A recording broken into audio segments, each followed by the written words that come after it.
괴로움의 역할에 대하여. 이 길은 괴로움에서 시작하여 괴로움으로 끝나는 길이다. 즉, 자신에게 심어진 내적 괴로움에서부터 자신을 파고드는 외적 괴로움의 소멸을 위해 이 길에 첫 발을 디디게 되었다.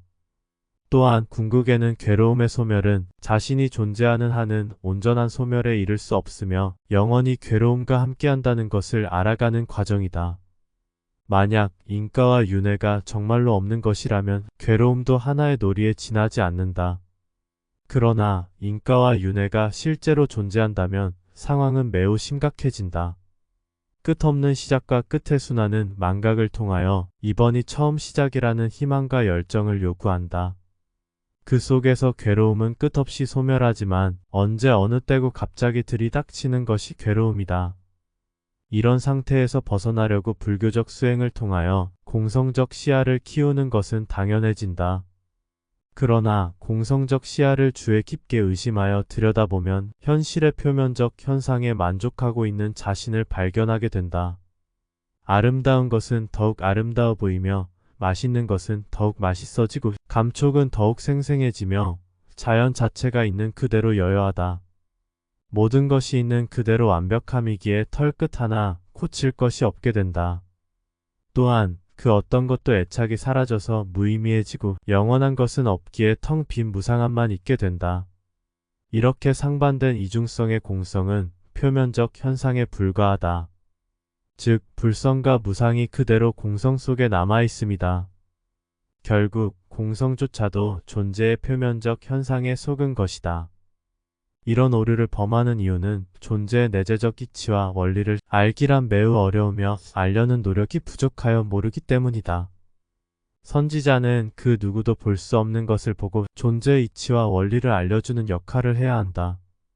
그런데도 일시적으로 괴로움에서 벗어나는 방법을 알려주거나 현실에 만족하여 자신이 존재와 하나가 되는 길을 알려주는 것은 선지자의 바른 덕목으로 보기 어렵다. 괴로움에서 일시적으로 벗어나는 방법을 알려줄 것이 아니라 존재하는 한은 영원히 괴로움과 함께한다는 사실을 알려주어야 한다. 또한 존재와 하나가 되는 길을 알려줄 것이 아니라 존재란 머물 만한 곳이 못 된다는 것을 알려주어야 한다.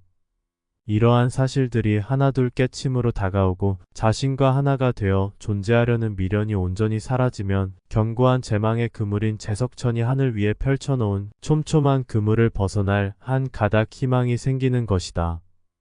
벗어나려고 해도 못 벗어나는 존재 시스템에서 하물며 머무르려고 한다면 어떻게 벗어날 것인가? 이 세상은 영원하지 않으며 고정불변한 것이 없다는 시각은 존재의 표면적 현상을 본 것이며 부분적으로는 맞는 말이다. 그러나 존재의 이치와 원리를 들여다보면 이 세상은 영원하며 고정불변하고 항상하다. 말도 많은 무아의 경우도 각자의 무아마다 모두 다를 것이다. 물론 무아에서도 존재에 대한 미련이 없는 것은 마찬가지이다. 그러나 무아는 미련의 소멸은 통째로 이루어지는 것이고 이 길에서의 미련의 소멸은 구체적이며 개별적이다. 즉, 무아에서 미련의 소멸은 관찰자의 시각이기에 다양하고 구체적 상황에서의 미련의 소멸은 취약하다는 것이며 이 길에서의 미련의 소멸은 구체적이며 건별로 미련의 소멸이 이루어지기에 흔들림이 없다. 쉬운 예를 들어 아름다운 여인이 오온을 자극하여 유혹하면 무아를 통하여 미련이 소멸한 사람의 경우는 여인의 유혹이라는 구체적 사실에 대비가 안 되어 있어서 사라진 듯 보였던 미련이 다시 생기게 된다. 반면 이 길에서의 미련이 소멸한 사람은 구체적 상황마다 이미 모든 미련이 소멸하였기에 더는 미련은 일어나지 않는다. 더 구체적으로 말하면 사후에 다시 인간으로 윤회에 들 때 무아를 통하여 미련이 소멸한 사람의 경우는 지켜보는 관찰자만 있기에 윤회에 들더라도 별로 문제가 안 되기에 덤덤하며 이 길에서 미련이 소멸한 사람의 경우는 윤회에 드는 것이 얼마나 괴로운 일인지를 알기에 강력히 저항하게 된다. 물론 대부분은 무작위 윤회이기는 하지만 저항하지 않으면 시스템에 언제나 굴복하게 된다. 그래서 살아있을 때 모든 경우 하나하나에 대하여 구체적으로 건별로 모든 미련을 소멸시켜야 한다.